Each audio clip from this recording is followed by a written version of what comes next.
A very good afternoon and a warm welcome to UBC Lunchtime News on this 29th day of June 2023. I'm Loreen Masika Kazimoto.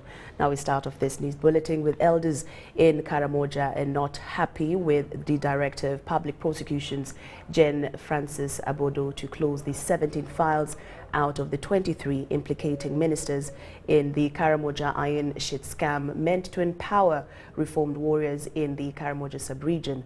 The tough-speaking elders described the DPP's withdrawal of charges against the 17 ministers as selective justice.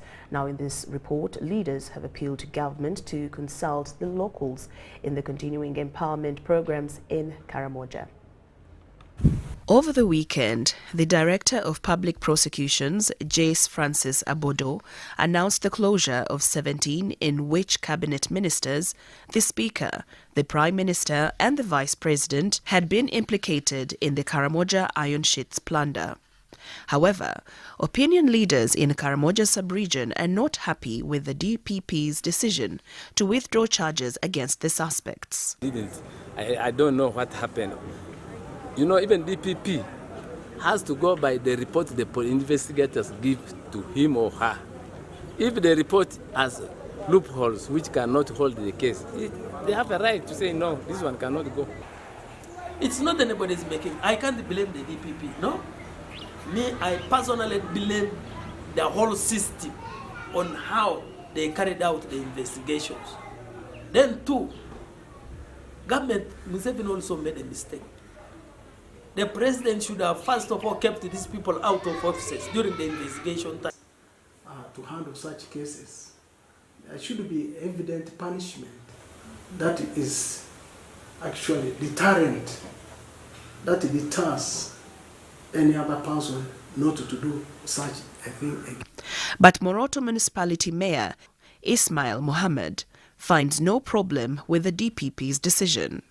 In a corral, when you have given animals to a shepherd, and the shepherd begins calling people to begin distributing, donating to people, then all the blame goes to the shepherd. The elders here in Karamoja have described the DPP's decision as selective justice and have urged her to close even the remaining files. They knew what they did. Now, you say they are free, they don't have any evidence to implicate them. This is a mockery of high-class order. It's a mockery. So the only way out, if they want, then release these ones also. Why do you victimize them? The Nandutus, the Kitutus, the Lugolobis. Let them also be free. Despite their reservations, Karamojongs explain how empowerment programs can be successful in Karamoja. Be part of the project design and implement the whole process.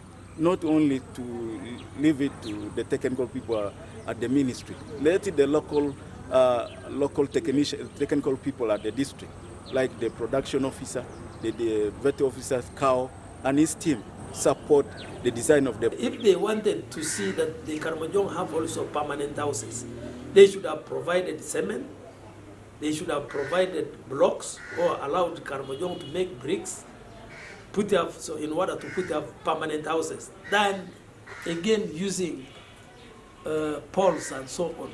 Though the locals here still demand for their stolen iron shits and the balance of goats that every homestead was supposed to get. Project can be reinstated, but this time when they reinstate, they should start afresh. We start everything. The goats should come, the ones that were supposed to be brought should be brought the way they were supposed to be brought. And not balances, no nothing. They just give everything. The pledge of His Excellency the President of the Republic of Uganda, who is my national chairman, remains the same. The Karamojong are still demanding their balance of iron sheets, their iron sheets, and balance of goats. However, elders also turned their anger on their leaders, whom they accused of being greedy. The spirit of Funirawa, those ones, and that is one thing that hampers so many efforts that government and other partners and the churches are put in place in Karamoja. There is no leadership. We have survivors leaders who are very vocal, who had the heart for Karamoja.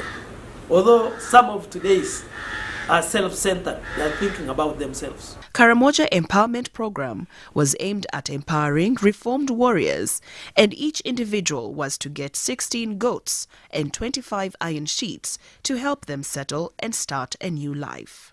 I'm Loreen Masika Kazimoto and Maureen Yiga in Karamoja. The new Ethiopian ambassador to Uganda, Etsagenet Yemenu, has vowed to strengthen diplomatic ties between Ethiopia and Uganda. Her Excellency Yememu, who served in the Ethiopian Ministry of Internal Affairs as Director General of Women, Children and Youth Affairs, has emphasized the need of strengthening the ties between the two countries by following up on all assigned agreements. The Ethiopian ambassador to Uganda has encouraged Uganda and Ethiopia to support each other economically through promoting each other's products in order to increase trade volumes. From Ethiopia to Uganda, we can mention those leather products and also the coffee, which is coffee Arabica. We are the origin, and then we export coffee to Uganda. That's the other major product. We can also mention tea, and this is the other one, recent information. We do have, those industrial parks and other investors who are producing back home country. So then from those, we are exporting baby diapers to Uganda. Uganda exports a number of products to Ethiopia, some of which include concentrated milk valued at $1.24 million and rubber tires valued at $351,000, among others. We didn't do much to promote, the trade between our two countries. And in the next year, or this year and in the next period, so we need to, first of all, promote our businesses between us. It can be of institutions, like connecting the two institutions, or here we will have a business promotion events so that we can meet potential people who can invest or who can buy, and also on the side we can have the business-to-business meetings. In her first official engagement with the media after submitting her credentials, the ambassador underscored the importance of Ethiopia and Uganda's bilateral ties and the role it plays in socio-economic development. Because the bilateral, whether I'm working or not, it's already there, the foundation. It's only adding up some. So then those areas I wanna touch, and also in tourism sector. So maybe in hospitality. So maybe something to see. Her Excellency Yemenu says Uganda and Ethiopia's relationship has got a strong foundation that began way back in the 60s during Emperor Haile Selassie's visit to Uganda. Mariana Wari, UBC. Makerere University management, led by the Vice-Chancellor Professor Barnabas Nawangwe, has handed over the Lumumba Hall site to National Enterprise Corporation, NEC, for commencement of renovation works. Now, the renovation works, to take 12 months, will cost 9 billion Uganda shillings. Professor Nawangwe appreciated the government for availing resources required to undertake the project.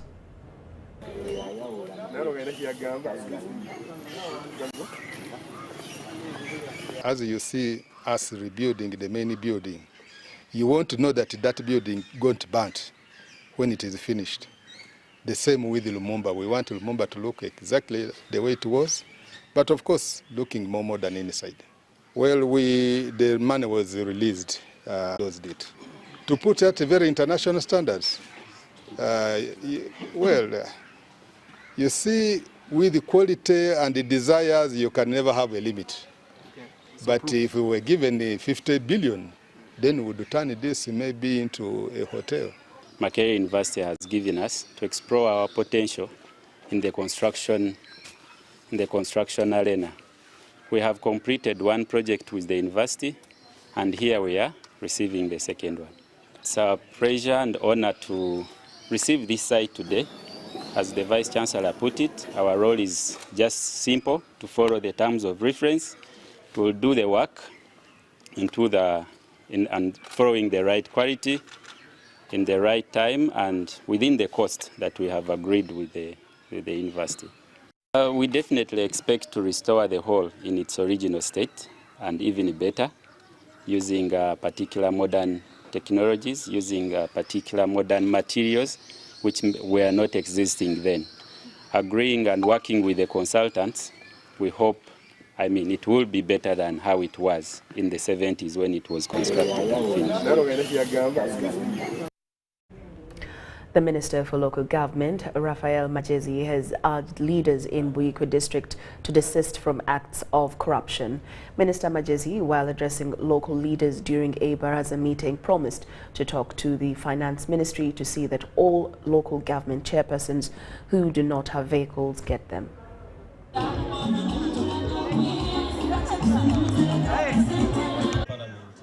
Buyikwe local government organized a baraza named Buyikwe Accountability Day, where departmental leaders presented their reports for the year ending 2022-2023 to the Minister of Local Government. The chairperson LC5 Buyikwe Town Council, Jimmy Kanabi, told the minister that the district has been operating without a vehicle and fuel. Chairman LC5, when you can't have a car which you can use to supervise and monitor all government activities, you pass a budget of over 45 billion, and you can't access the district. For us who are willing to work and who are committed to work, we have resorted to use our personal means and even our resources. So far right now we are closing the financial year, but we are demanding over fuel for 8 months. And even we don't expect that money because we are closing the financial year.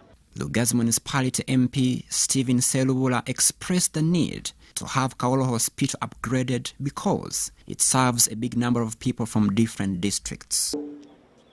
We end up in problems. Parliament have also raised the issue of our Kaolo Hospital that needs to be upgraded to the status of a regional referral hospital. Reason is on the highway. It is facing several challenges. We are supposed to be treating several people from Kayunga, Buvuma, Buyikwe, and all the accidents on the highway. We've requested the upgrading of our hospital. Buyikwe South MP Dr. Lulume Bayiga says a lot needs to be done, especially on the issue of allocation of resources to the district. A health center 3 need for every 10,000 people in terms of population. But you have got a sub-county with less than 10,000 people. It has got a health center 3. Yet you have got another sub-county, like Ngogwe, which has got over 50,000 people. It should be having 5 health center 3s, but it would be having only 1 health center. That explains the congestion and lack of adequate service delivery. Minister for Local Government Raphael Majezi said he will engage Ministry of Finance to address the resource gap in Buyikwe district. Majezi said at least in Buyikwe, government has helped. Crispus Arenaitwe, UBC News. The State Minister for Cooperatives, Frederick Gume Ngobi, has launched the tree planting campaign as part of the 29th International Cooperative Celebrations, slated for 1st July this year in Greater Lida. Now, several activities like community cleaning and blood donation being conducted across the country. Now, ahead of this main celebration. Now, during the launch at Lake Victoria Primary School in Entebbe, Minister Gume urged board members to be consistent with whatever they do. We can as well register our presence once more to the circles that have just... As part of the celebration is to mark the International Week of the Cooperatives. We have several activities. We have tree planting activities. The trees are being planted countrywide by the cooperators. I'd like to thank Roofing. They gave us an offer of 1 million seedlings. But today, we have planted 100,000 trees. The cooperators are advised to continue watering their trees. So the board members must be able to be consistent with the worker plan of the cooperators. They give them a worker plan. In their regional meetings, they present audits, and the board members are answerable to the cooperators. this is the way to go. We should be careful when handling the resources that belong to the public, and we should be able not to deviate away from the work plan that has been given to us for the 12 months. It is an opportunity for the circles to grow. The government has given us an opportunity. It has transferred the whole of government to the parish.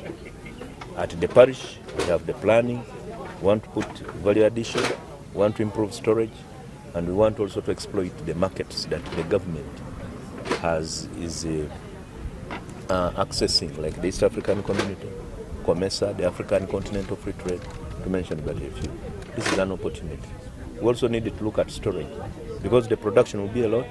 People must store by aggregating in their cooperatives, and the storage facilities will also be availed at that area. We're also looking forward to having the cooperative bank. We are now walking the talk. We're now nearing the D-Day, and I'm sure that will be a very big step where cooperators are getting their own bank, their own management, in order for them. It will be the first time the Ugandans themselves also, after a long period, own their own bank.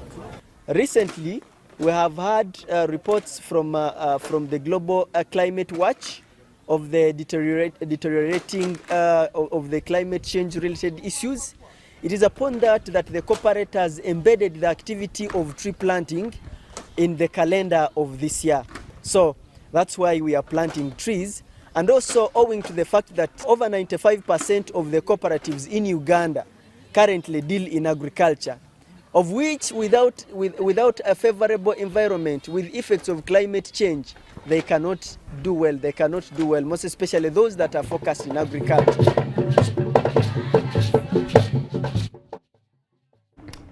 The Minister for Defence General Duties, Jacob Maxom Oboth, has hailed the East African Armed Forces for taking the lead in the regional integration process.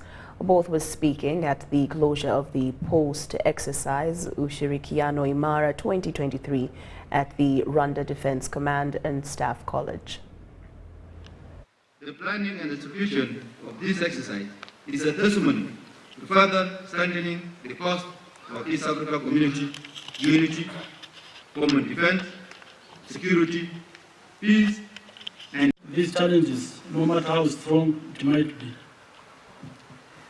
Our leadership recognizes that it is reasonable that East African community partner states ought to work together to more effectively tackle challenges that require collective solutions. In my view, this exercise serves as a testament to our shared determination to enhance interoperability and consolidate our collective security response mechanism and procedures. Ladies and gentlemen, by engaging in integrated exercises, we have not only honed our operational efficiency, but also forged strong bonds of trust and friendship among our military, police, and civilian component. Community, the armed forces of the East African community, they are demonstrated, they are ahead of any other aspect of the integration. This is the 13th exercise of combined joint forces of all the East African community partner states. And that speaks volume that the simulation exercise is being conducted at a point that forces can work together. They can mobilize, they can strategize, do planning, and pool resources together for any eventuality. And to me and other people, that this is the first good step that the East African community has succeeded in uniting the forces together. I mean, if we are to integrate, I think the armed forces, the defense forces, integrated 13 years ago. So we are waiting only for what is work left is maybe a little bit of configuration and integration, but which is already also the YALA is there for us to draw lessons that now we have the East African Community Parliament, and yes, the future looks much better. behalf of the Exercise Director, on behalf of the Chief Evaluator, Brigadier General Stephen Kashure from Uganda, who was the Chief Evaluator. Exercise, the 13th Command Post exercise Ushirikiano Imara, that has been hosted at the Rwanda Defense Forces Command and Staff College, had a number of objectives, but among the key objectives was to practice the East African Standing Operating Procedures on addressing complex security threats that the region faces, especially in the issues of peace support operations, disaster management, counter-terrorism and counter-piracy. And the expected outcome of the exercise was to practice on these objectives, and to the general extent, the overall objectives of the exercise of Imara, I must say, have been achieved. So what will be your specific message today?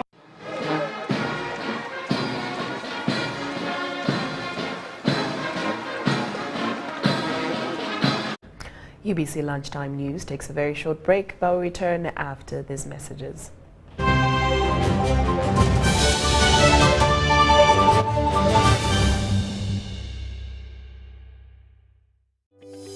These days, our homes are no longer just the places we live. It's where we attend meetings, go to class, keep each other safe, and entertain ourselves. To do this smoothly, you need a reliable internet connection. Buy the MTN WakaNet router, which connects up to 32 devices and gets a free 40 GB data bundle at only 149,000 shillings. Or buy the MTN WakaNet MiFi at only 75,000 shillings and enjoy a free 15 GB bundle to stream, study, work, and play on the go. Visit any MTN service center to buy the MTN WakaNet router or MiFi and enjoy the internet that does amazing things.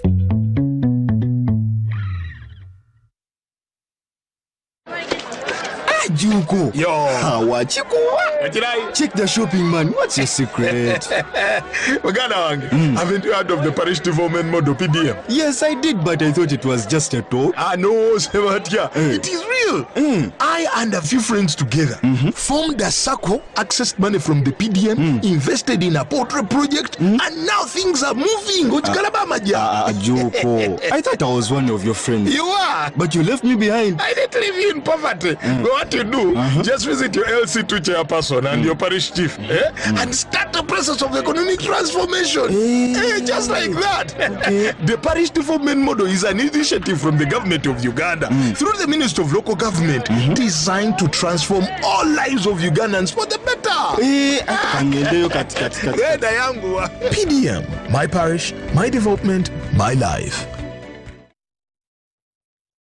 Introducing the Infinix Note 30 series in partnership with Airtel-Uganda, a smartphone where style meets functionality. Take charge of the day with special features like the 108MP triple camera and 68 watts fast charge, and the best part is you can use this phone to charge other phones. You also will enjoy free 3GB from Airtel every month for 3 months on each new device purchased. Dial *100#, select data and devices to get your free data. The Infinix Note 30 series Spark, a connection in partnership with Airtel, a reason to imagine. This isn't just a girl. She is the future. This is a teacher, a doctor, a community leader, our future president. She is the hope of our community. And as a community leader, I will talk to others about how we must protect her against child marriage and teenage pregnancy, because it affects us all. We each have a role to play in empowering our teenage girls to protect them from pregnancy. Because when we empower them, we empower our nation. Protect the girl, save the nation. Take action. Report any case of defilement or child marriage to the police or call Sawuti 116.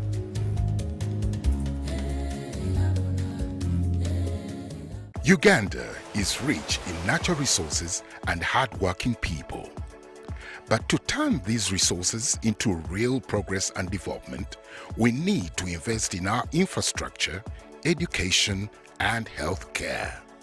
That's where taxes come in. When we pay our taxes, we are investing in our country's future. We are supporting the schools that educate our children, the hospitals that care for our families, and the roads and bridges that connect our communities. And when businesses pay their taxes, they are contributing to the growth and development of Uganda's economy. They are helping to build a stronger, more prosperous nation for us all. So when you pay your taxes, you are investing in the future of Uganda and supporting the progress and development of our nation. Uganda is because of you. Uganda Revenue Authority, developing Uganda together.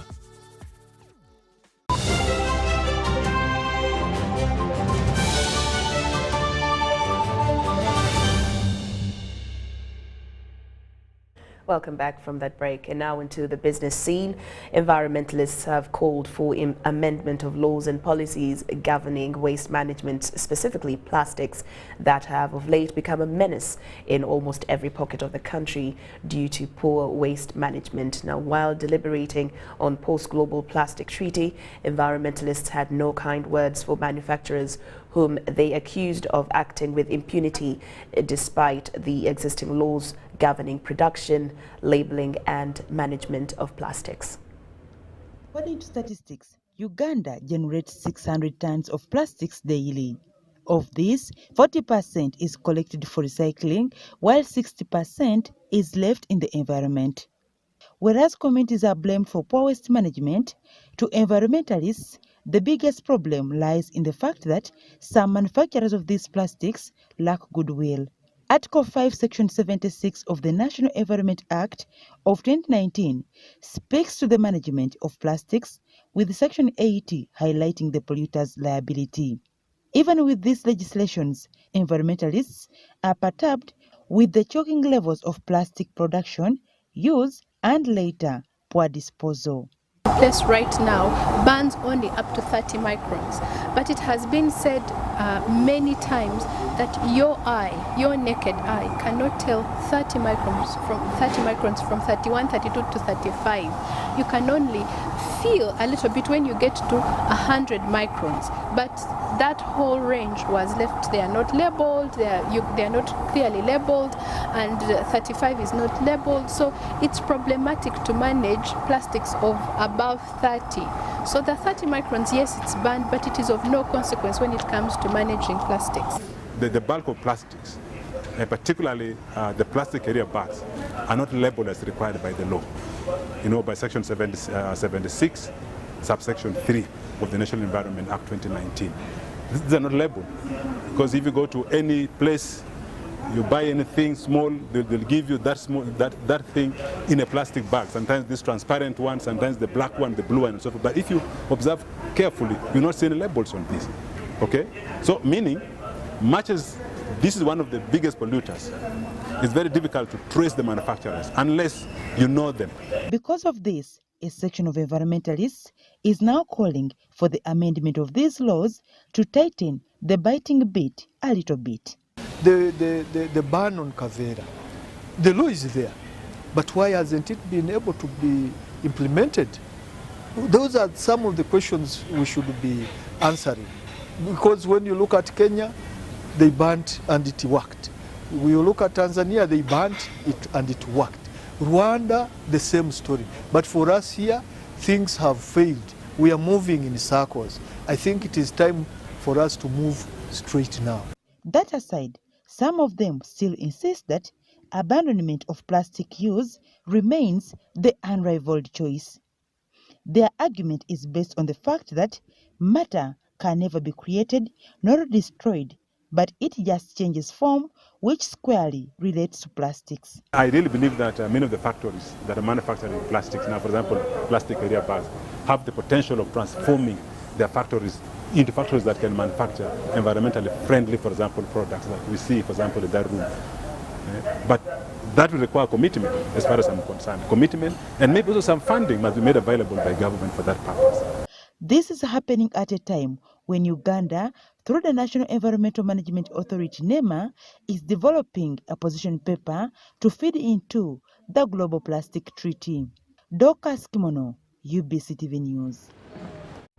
Thank you, Dorcas. Now, Frederick Etiang, a renowned lawyer and founder of FEM Consultants, officially launched his groundbreaking Rapid Industrialization Model, RIM, in a momentous event held in Kampala. The launch gathered representatives from various sectors, including academia, civil society, the African Development Bank, and the Ministry of Finance.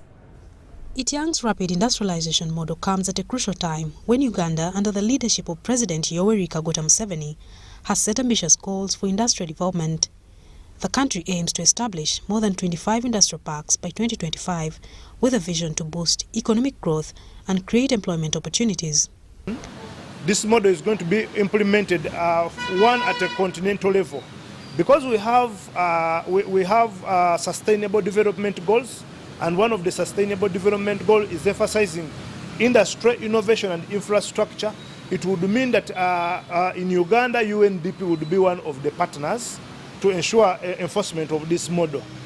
Then at a continental level, I'm going to sell this model out to UN, because UN has what we call the African Agenda 2063, and it's also emphasizing on industrialization.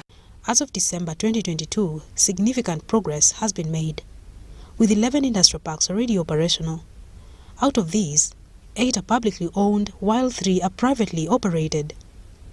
The establishment of these industrial parks reflects Uganda's commitment to promoting industrialization as a catalyst for economic transformation. In this regard, we are working with the government of Uganda to catalyze funding in infrastructure and industry projects, grow liquid and effective capital markets, promote and drive enterprise development, promote strategic partnerships, and lastly, develop efficient industry clusters. The model is saying, let's do focused human capital development. Even one who is not schooled to be an accountant for rapid industrialization will have the opportunity to maybe do welding.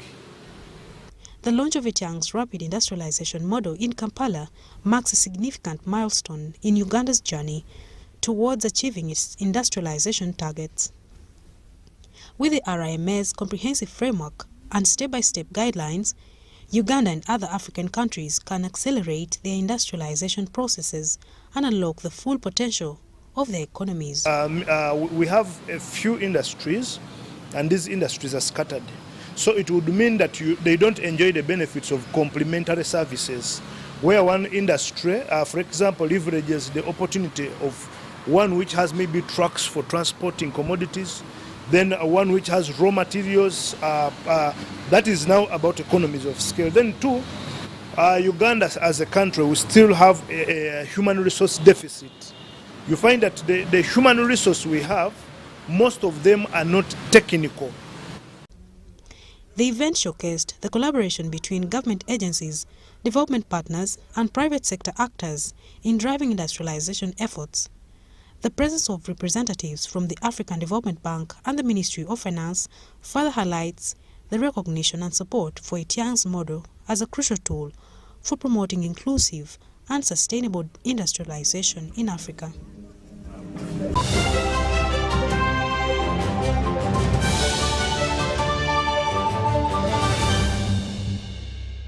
And now into the world of sports. For you rugby lovers, the battle for the best rugby clubs is on this weekend as the Nile Special Rugby 7 series returns.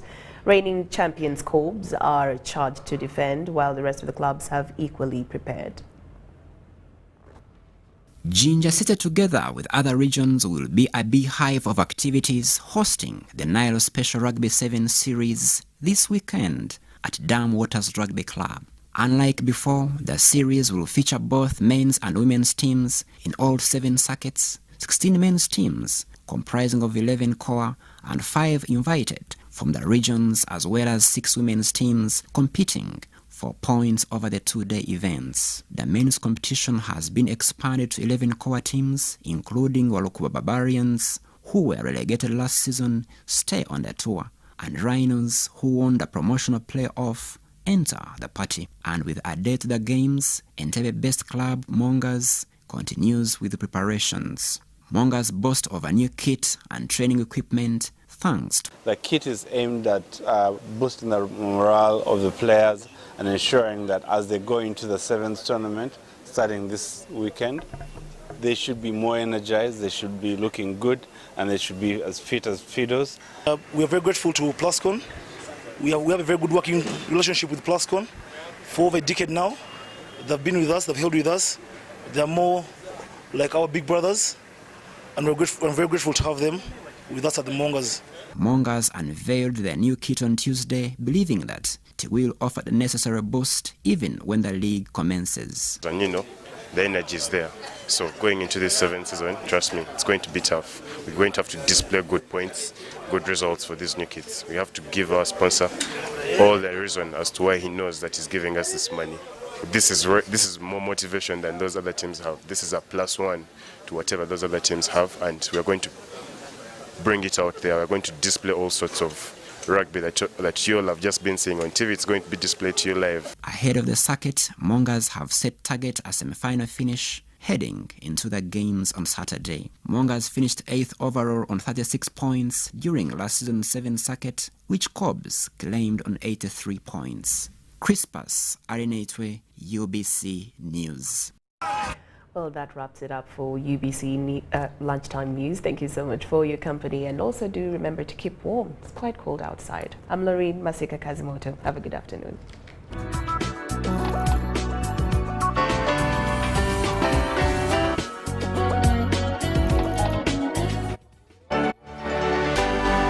UBC, inspiring Uganda.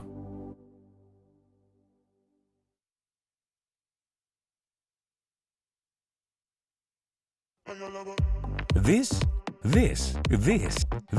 is the University of Africa. On the streets, you get your real education. Here, everybody has a degree of something. But the most important qualification is imagination.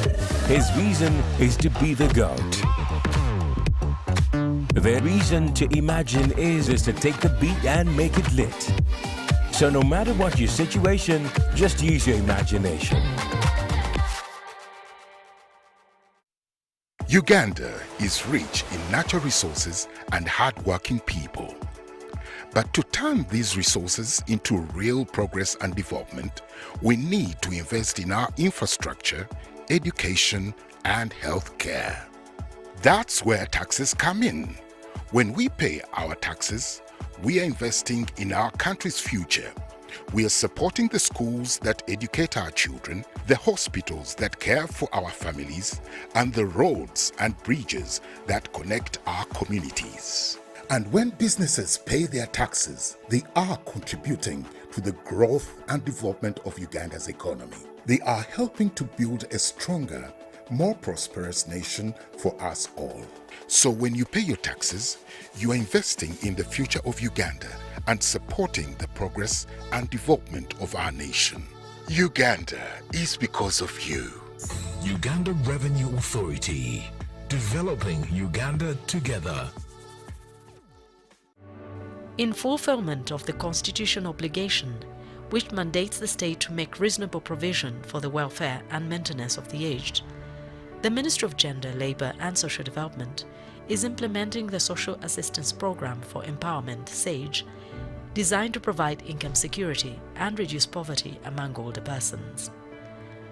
Over 300,000 older persons in 146 districts in Uganda have benefited from the grants. The income security has made life better for eligible older persons aged 80 years and above, registered with the National Identification Registration Authority, NIRA.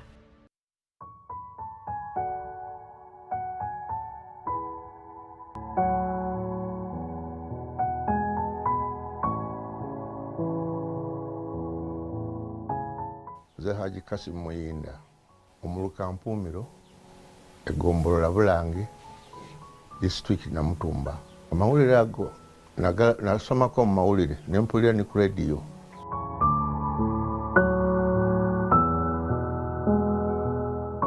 Akasente kano kuba nagulamu enkoko yazaala nenfunamu n'akabuzi nenfunamu ne sente zensobola okuwa anyamba ku mirimu gyange wano.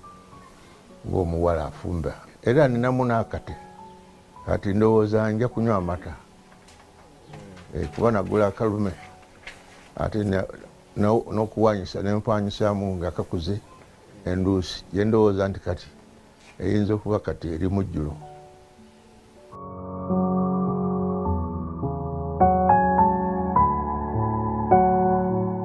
Kuba nina ne mwannyinaze yali ansinga emyaka 5 naye bamuwandikako emyaka mitono. Era abasinga obungi abaazaalwa nga we tuli be basinga okufuna sente, naye abantu abakulu benyini abakadde tebafuna sente lwansonga kuba bawandika identity card nga bababuuza nti wazaalwa ddi, ati 1960 so nga yazaala mu 1900 oba 20 kale ekyo. Era ne mwannyinaze yafa nga tafunye na ku sente zino.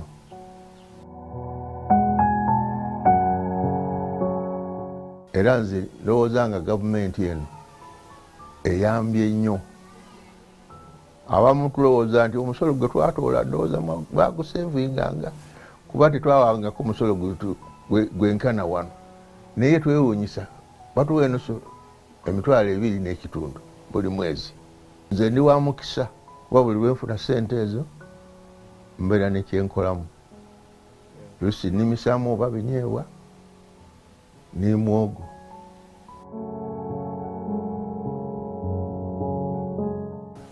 Aye nga gavumenti eno ngisiimye ino nsiima bwongerwa. Aye ng'ebintu bwe bigiire gangu tetwabasaba busabe. Gavumenti yeno yatulowookeza mu bukaire bwaffe, tusaba nga bwe yatulowookeza etwongezeeku.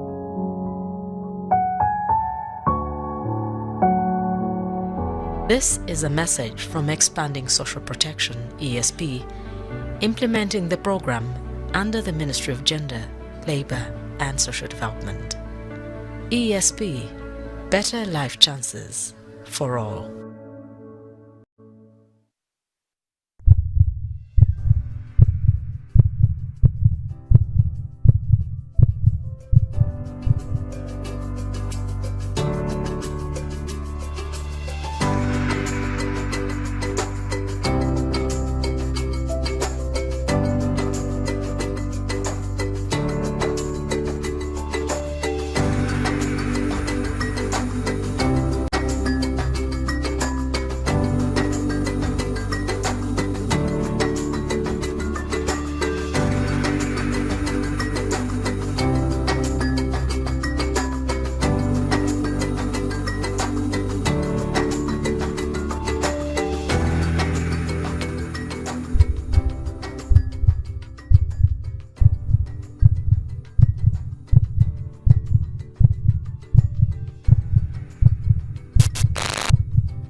One-on-one with Michael Jordan Lukomwa. A weekly face-to-face conversation focusing on accountability, inspiration, information, and sensitization of the public from the various sources such as inspirational profiles. Having a disability is not inability. Professional guidance. There is no special antiretroviral therapy that is given specifically for discordant couples. And of course, politics. Don't you see anywhere that you would give a credit in the fight against COVID? My role as the owner of the country is not to, be preoccupied by giving credit to my servant. We have said that if we are to talk to General Museveni, there must be certain conditions in place. Is it true that you paid 5 million shillings to MPs that voted for Anita Monga Tayebo? That is laughable. Why would we pay when we have nominated them as SEC? Every party has been represented in Uganda's parliament for 10 years. We only by one MP, you yourself and my daughter, Susan. Every Friday 9 p.m. it's One-on-One with Michael Jordan Lukomwa on UBC TV, inspiring Uganda. Coming soon on UBC. Kampala Kampala is one of the happiest cities in the world. But do you know what it means to be a teenage girl in Kampala city? Who will ever pay for the stolen childhood of these innocent souls whose innocence is robbed in broad daylight? Swabra was cornered from a graduation party and raped. She is now 7 months pregnant. She's only 14. While coming from a shop at night, she landed into the avenger hands of her defiler. Her very own paternal auntie aided her rape. She's only 17.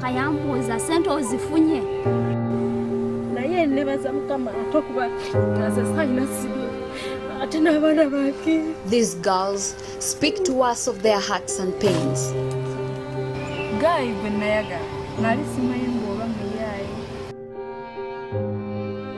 Thousands of teenage girls are out there in the city, trying out everything on their own until nothing is left to try.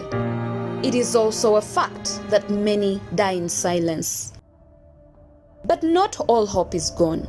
In the midst of darkness now shines a new light, flashing a ray of hope. 21 girls from 7 most powerful schools in Uganda are in a challenge to save the girl child.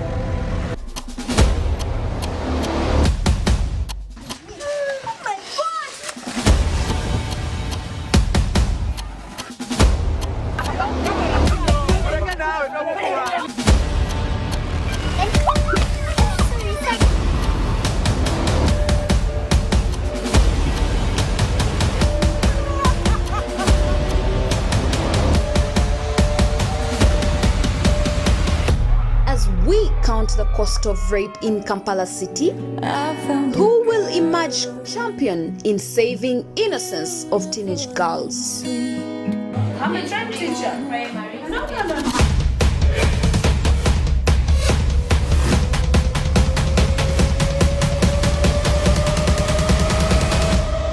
The best school will raise the Nobel Humanitarian Award for the dignity of a girl. Rewriting Destiny, supporting Second Chance Education Program of the Government of Uganda. Championed by Susie, Uganda's Ambassador for Women and Girls. Catch this high school reality TV show only on UBC every Sunday at 2 p.m. Juko. Yo. What you check the shopping, man. What's your secret? Haven't you heard of the parish development model PDM? Yes, I did, but I thought it was just a talk. No, it is real. I and a few friends together formed a circle, accessed money from the PDM, invested in a portrait project, and now things are moving. Juko. I thought I was one of your friends. You are. But you left me behind. I didn't leave you in poverty. What you do, just visit your LC2 chairperson and your parish chief and start the process of economic transformation. Just like that. The parish development model is an initiative from the government of Uganda through the Ministry of Local Government designed to transform all lives of Ugandans for the better. PDM, my parish, my development, my life.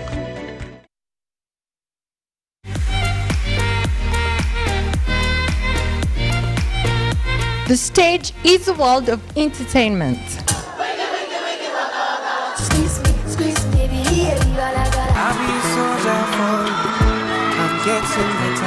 Get the latest entertainment, lifestyle, events and activities. Chats with celebrities that make headlines. It's your girl Zari, Mama Tifa. I'm in town, I'm in Uganda. It's showbiz. Join me, Mary. I intend to connect you to a lot of fun. Cause I know you want it, you love it, you enjoy it. All on Powerful Level Magazine, reloaded for you right here on UBC. Don't miss out every Saturday, 12 p.m. Man, what's a weekend without entertainment? To be boring, right? It would be a weekend without a vibe. There has to be a vibe. And what better vibe than Horizon Vibe? Hey!